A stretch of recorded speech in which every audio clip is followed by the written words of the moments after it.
Euskarazko literaturan Angel Jasoren berririk izan ote duzu inoiz?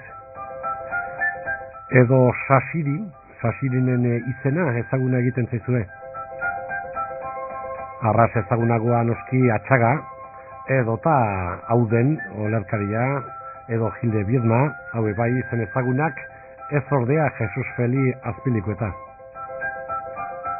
Juanjo Olasagarren hotzak bai, oiek bai izanen dituzue geure arteko idazlea baita, eta idazle esatean genero guztiak eta bere piano literarioak giza guztietako tekleak ditu, olerkari edo novelagile edo kazetari eta behar izan ezkero antzerkigile ere izan liteke arbizuara. Ez da aspaldi, duela 3 aste, egungo olerkariak zertan dabiltzan ezagutzeko mai inguru bat antolatu zen, Tapia Perurena Navarreriako euskal olerkariaren oroimenetan antolaturiko saioak izan ziren, eta hortxe mailan xerita egontzanetako bat eta hitz egiten lehendabizikoa Juanjo Olasagarri izan zen. Geure gaurko proposamena horixe da, Juanjo Olasagarrena kaltzia, bere osoan eta mosketarik gabe, ia 20 minutu egin zituen hizketan. Laburrariko zela, esan zuen hasira. Horixe geure proposamena kulturgintzaren errebista honetan. Hemen paperik gabeko aldizkaria dugu, eta hotzezkoa, uinez bitartez zabaltzen dena Euskal Herri Irratian egiten duguna. Eusko ikaskuntzaren babesaz eta aupadaz egiten dugun aldizkaria. Lekua hemen Iruñan, Deskalzoz kalian, Iruñeko udalak duen kultur gaietako tokian, eraldoien txoko esaten zaion horretan. Hizketan hasiko da, berehala Juanjo Olasagarre Mendinueta. Niri Iñakik deitu zidanean, zantzian, kokatzeko ni, euskal literaturan, euskal poesia gintzan, eta kokatzeko nun nengoen ni euskal sistema literarioan. Eta, ni oso motz arituko naiz, eta oso azkar esango dizut esan beharrekoa. Nik esango dizuen ni zer idatzi dudan, eta zer izan diren nire 4 eragin nagusiak, eta hor tartean 3 poema edo 4 poema irakurriko ditut, horietako bat erderaz, eta besterik gabe. Nik hasieratik ni modernoa izan nahi nuen, eta horretara jarri nuen nire burua, eta orain modernitatea bukatu denez, postmodernoa izateko oposizioetan ari naiz, baina kostatzen ari zait. Nik izan nahi nuke Castillo Suarez bat, edo Angel Erro bat, baina nik batez ere izan nahi dudana da KAU. KAU da Kirmen Uribe, eta nik bidaiatu nahi dut berak bezala munduan zehar. Baina, edadez nahiko berandu nabil, eta ja 40 pasatxe, pixka aspertu nago Juan Jose Olasagarre Mendinueta izatetik, ez? Eta, dena dela hori oso zaila egiten zaite postmodernoa izatea, naiz testu asko, Gabilondoren testu asko irakurri, eta saiatu, bera dagoen tokian jartzen, eta berak esaten duen ikuspuntutik idazten. Eta esango dizkizuet besterik gabe, horren ondoren nire 4 eragin nagusiak zein izan diren, eta nun nagoen ni sistema literarioan. Euskal sistema literarioan, gehiagikeri bat iruditzen zaita aipatzea Nafarroko sistema literarioa egotea, exagerazio bat. Lehendabiziko eragina izango da Atxagaren Etiopia, ez? Nik Atxagaren Etiopia irakurtzen nuenean, garai haietan etortzen ziren ataundik, kuadrozko alkandorekin, zede marxista jasotzera, zabaltzera, ez? Eta, nik Atxagarekin ikasi nuen modernitatea zertzen, postmodernitatea abian zegoenean. Hori eraginetako bat.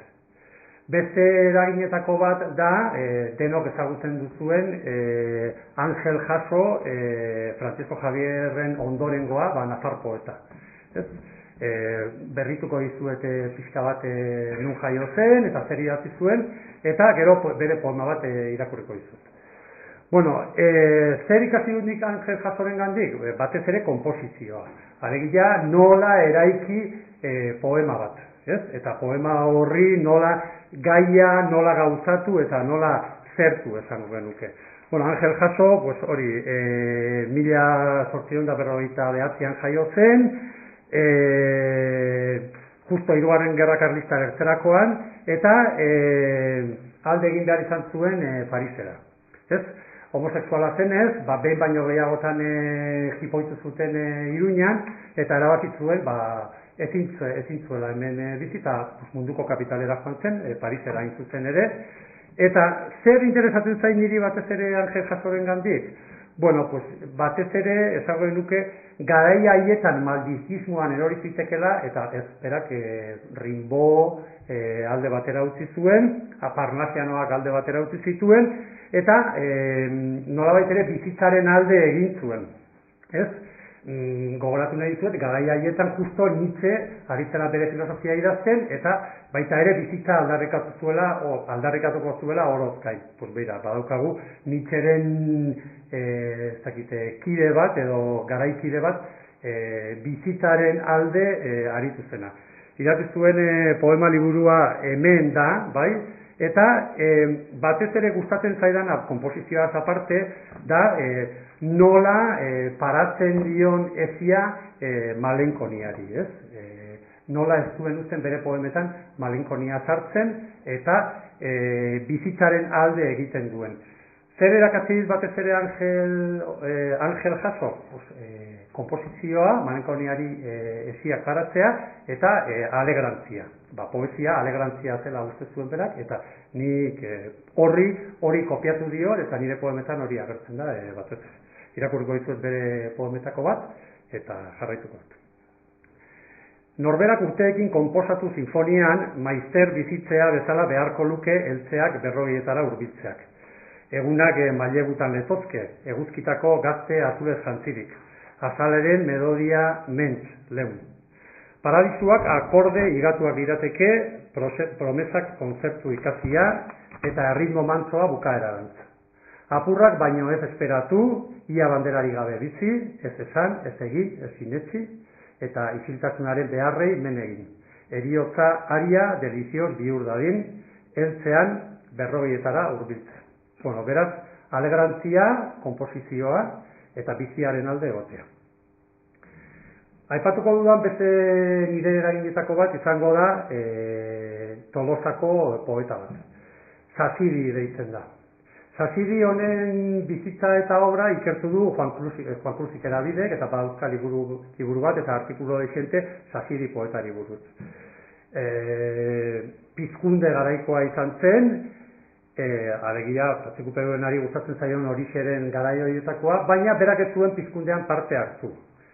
Zergatik? Segurazki ezalako abertzalea eta Partido Komunistakoa zen.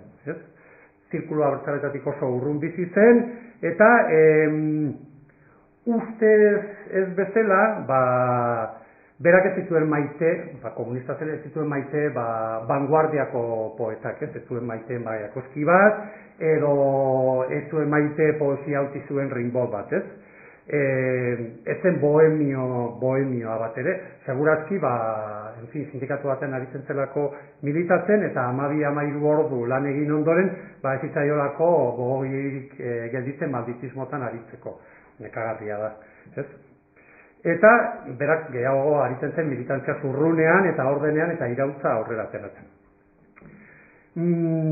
Aurkituen eskuzkidu batean, Zaziri hau agertzen zaigu ingles poeta baten jarraitzaile. Ordu hartan komunista zen ingles poeta bat, eta poeta hau zen hau den. Zergatik jo zuen Zazirik Euskal Herrikoa izanik, zergatik jo zuen Inglaterra eta ez hurbilagoko tradizio batetara, eman dezagun ez dakite Rafael Alberti, edo Lorca, edo ez dut eman altzue, Breton baten gana, edo Paul Eluard baten gana, hori misterio bat da, zergatik ez zuen hori egin, Juan Cruz Iedadidek oraindik ez du aurkitu Sasiri poeta honek zergatik egin zuen, aurkitu zuen bide hori, edo zergatik ailegatu zen Audenengana, ez? Sasirik, beti ere Juan Cruz Iedadiden arabera, garai haietan irauliko duena edo hautsiko duena izango da sujetua, bai? Sujeto irautzaile batentzat sujetua beti izan behar du irautzailea, eta sujetoa baldin badat ez bada irautzailekoa, paredoian jartzeko sujetua izango da, ez? Fusilatzekoa. Eta honek zeak Sasirik egiten duena da, barre egiten dio ni poetikoari, eta beti ere zalantzan jartzen du. Juan Cruz Iedadidek dionaren arabera, badauka Audenen poema bati jarraiki, oda niari, bai? Berak ere idatzi omen zuen, zatitxoren bat edo lerroren bat edo badago, baina poema galdu da, idatzi omen zuen, berak ere ni poetikoari barre egiten zion poema bat, ez? Segurazki Audenen jarraitze, eta gero Audenen beste jarraitzaile batek, eta orain irakurri zuen poema batean, egiten duen moduan, ez? Eta orain irakurri zuen poeman, ni poetikoa zalantzan jartzen da, ironikoki joatzen da, eta sujetua, bueno, oso seriotan ez da hartzen, ez? Ni gaineratu naiz, Sasiri, Auden eta Jaime Gil de Biedma. Hori izan da nire bidea, zera da poema honetara ailegatzeko.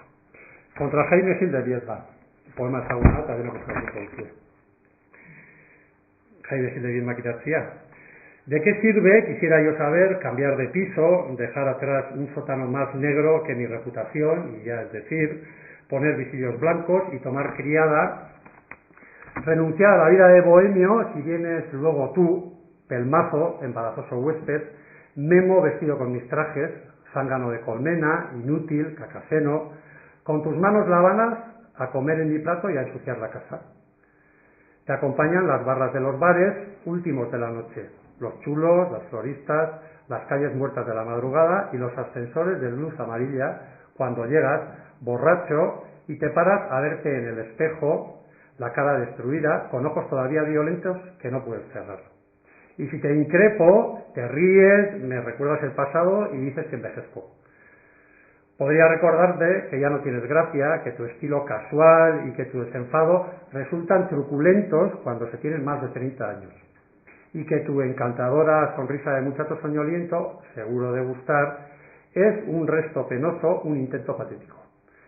Mientras que tú me miras con tus ojos de verdadero huérfano y me lloras y me prometes ya no hacerlo. Si no fueses tan puta, y si yo supiese hace ya tiempo que tú eres fuerte cuando yo soy débil y que eres débil cuando me enfurezco. De tus regresos guardo una impresión confusa de pánico, de pena y descontento, y la desesperanza, la impaciencia y el resentimiento de volver a sufrir otra vez más la humillación imperdonable de la excesiva intimidad. A duras penas te llevaré a la cama como quien va al infierno para dormir contigo, muriendo a cada paso de impaciencia, tropezando con muebles, a tientas, cruzaremos el piso, torpemente abrazados, vacilando de alcohol y de sollozos reprimidos. Oh, innoble servidumbre de amar seres humanos, y la más innoble, que es amarse a sí mismo. Bueno, pues, nik hori da ikasi dudana, nolabait ere zalantzan jartzen, zera horretatik. Eta orduan, Sasiren zati hori imitatuz, eta Audenen oda niari imitatuz, eta Jaime Gil de Biedmaren kontra Jaime Gil de Biedma imitatuz, nik sortu nuen bere garaian, antzeko poema bat. Eta da, Josema Iruretagoien zensorea, Josema Iruretagoieni kargu hartzen. Igual insulto bat izango da zuentzat, baina nahi ditut argitu bi konzeptu. Esaten da, populazioen 150 homosexuala dela, eta gero denok jakingo duzu zer den gauzen kurba normala, gauzen matematikako zera bat, kampana, bai. Bueno, en fin, argitu behar da, barkatu, Bueno, gure herriaz ez gaituk izketatuko. ez eta ere denoi ustez, jaiotzez, suposatzen zaigun normaltasunaz. Dira jarriko gaitzuk eta biok nerabezaroa delako horretan. Hortze okoskaz. Ibili bahabil, hautzaroa gora, hautzaroa bera, berriketak. Nerabezaroa duk, arorik krudelena. Nerabezarotik zastatu induten kontzientziaren orratz ziztagarriek eta nor izanaren erroek. Jarrain sartu ditzen akordatzen. Azaltzi ezagate bizitzaren mitologia, borroka, aberria, amodioa, nolako etika, alako elegia. Neskak, alkohol gauak eta kuadrilla, bere ergelarekin hierori. Kuadrilla izanen bada. Onpuzka intzen mutikoa eta inuixentea amaika zirigo gorrek bigundutakoa. Eta zer diok ire lagunez, kutxunenak errukia zian abetxek, dastatu zian io hartzerako burdinaren zaporea eta burdina egindik. Beste ark gora nahi zian eta gora egindik ez ordea bizitzaren kotizazioez gorago. Eta hortze bile kontaturik etxipen mailegutan interes altuenera. Hiri ostera denak egiten zian iez, neske, mutile, gauek eta mitologiak, baita bizitzak berak ere. Eta zergatik jakin gabe, 30 gaude. Horra ditzen gituan, eta biok, kurba normalaren bazterrean sufritzen. Eta bazterrez bazter, bizitzara erori omen nintzen, ire hitzetan, ezkondu eta amnesia piluren zale egin, borragoma itzelaren kontu horrekin. Aditzak, bazterrez bazter gaditzanez, eta biok, izpidea ekarriko diat 110 Bai, motel, bai, gizonak maite dituen eta dituk. Nik jarraitu hauek lanak. Ire gehiagikeriak begiratuz, jarraitu, inork segula guztian jarraituko ezauen moduan. Honetan, elkarrekin gaudelako alabearrez. Aragi biziko ire romantizismoa, ondoan estali nahi nianik, ik bainak, ja. Muturreko gizona izan naiz beti, eta gaur, jada, bizitzaren bestaldean nago eta barrikadaren. Amore eman duk, ez ezak ez esan, lortu duk, bai lortu duk, naiz eta gaur, etxipenaren bazka izan, bai kabroi zaharra, bai armairu mari, kurba normalaren erdi-erdian gaudek, azken. Eta azken eragina, aipatuko dizuet, Jesus Felia azpilikueta da, denok ere ezagutzen duzue, oraintxe hauteskunde hauetan UPN-eko zerrendetan joango da, baina Jesus Feli honek hori zergaitik aipatzen dugu, bere poesian ez duke eraginik izan beharko, baina kontua da atxereko zerrendetan ere joan zela, eta orduan bere ibilbide hori harrigarria da neurri batean. Zer irakatsi dit honek? Nolabait ere guk bizi dugun funtsezko gauza bat, politika gora, politika da, eskala berria, gatazka, lankosa, ura eta bestea, zalantzan eta hori ere barre egiten, ez? Pilikutak zer irakatsi dit poesian, izate euskalduna, egote euskalduna dela, politika modarekin nahasi behar dela, bizitzaren zentu tragiko histerikoa zati moduan agertu behar dela, euskaldun izatearen matraka udako kanta hoietako baten lelo ergela baino ez dela, ez? Eta argi irudika ezaztuen, azpilikuetaren poesia, labur biltzeko esango genuke eskubiko punki bat dela eta horrela idazten duela. Eta badauka poema bat idatzi zuena bere garaian, non aipatzen duen, zer gustatuko litzaioken berari erreinkarnatuko balitza. Eta hori esaten du. Mende asko izan naiz euskaldun, lehendabiziko jaio alditik. Leitzetako bizitza ez diot inori desio, haiek kuntzak. Mamut haiek eizatu beharra ziren handiarekin, ura beldurra. Emakumea ilajetik narrastu eta edozein izkinatan estali, ta zanga eta zanga hizkuntza mintzatu beharrura. Aragi gordinaren kerua, ahoan, ura bai okagarria. Ura ez zela bizitza. Zenbait errekarnazioaren ondoren, erromatarrak agertu ziren. Ura bai pagotxa demontre. Ura zibilizazioaren gora, erroman eta zestertzioekin noski. Baina ni atzera berriz ere hemen. Kantabriako parte honetan, aralar gora, aralar bera, txirintxaran, dantza eta txistu. Zubiaurretarren kuadro bizimodua ia bilutzik genbiltzarako ez balitza. Eta alaxe jaio legez hilko nintzen zirrindizkeria batengatik. Gero dator gero, ara, erdi aroa. Hor hobeki, euskaldun nintzen aldetik, euskaldun batzuk erresuma eta guzti bai genuen. Zera on, gure zera kolektiboa. Garai zibili ginen historiarekin, historia sortzeke baldin bazen ere. Ura nekea, oro zen jainko eta dena absolutu. Atzekotak ordea haiek izurriteak. Gorpu haiek, odola zar, kakartean ongia eta gaizkia. Zagoietako kiraz nazkante ura. Ura zen zikinkeria, ura. Urren aro modernoan jaio nintzen. Berriz ere betiko tokian. Jesus Maria eta Jose. Aro modernitatea, aro modernoa, modernitatea. Berba, potoloak horiek. Aurretik absolutu zen oro, historiko bihurtu zen. Eta, klaro, hor bai gelditu ginela kanpo.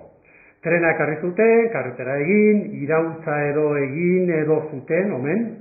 Bizpahiru gerla, ustez karlista, baina ura ezen behar bezalakoa. Ganorabariko modernitatea. Eta nik moderno izan nahi nuen. Berriz ere, aukera potx. Eta ala joan nintzen, zozo, gudaren batean, hainbestean. Behingoan jaio nintzen moderno, asmo eta euskaldun, gaitzerdi. Noiz eta modernitatea antzia atakez neurotizatu zenean. Eta, klaro, ezer zena, kia. Baziren izpairu gobernu, euskaldunentzako hizkuntza zen garbitu, ekin eta jarrai, berritu, literatura eta artea, non nahi lez erailtzea bihurtu zen, demokrazia, iraultzagatik, ahatik, egite liriko, epikoa. En fin, ordua mundu bizi ginela, baina hau malura, modernitaterik, hau pena gehiago ez denean. Oro dela berdina oro. En fin, berriz ere berandu, en fin. Jainkoagatik, aldaketa behar dut. Aski dut zeratzeaz. Ez nazatela egin berriz euskaldun. Mesedez, arrel, otoi. Berriz ere, ez.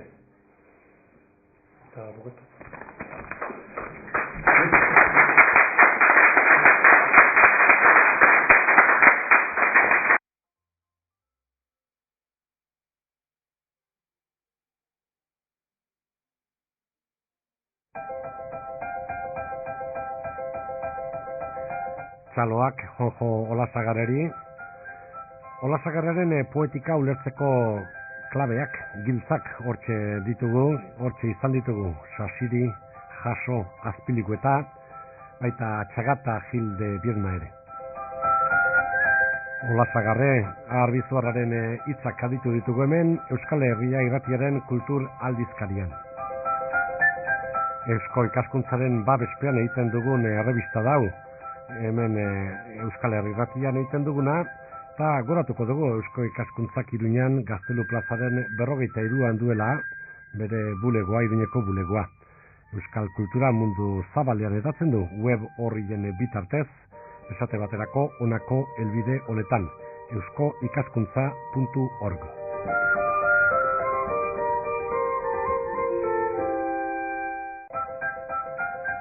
Eusko ikaskuntza, jakitez.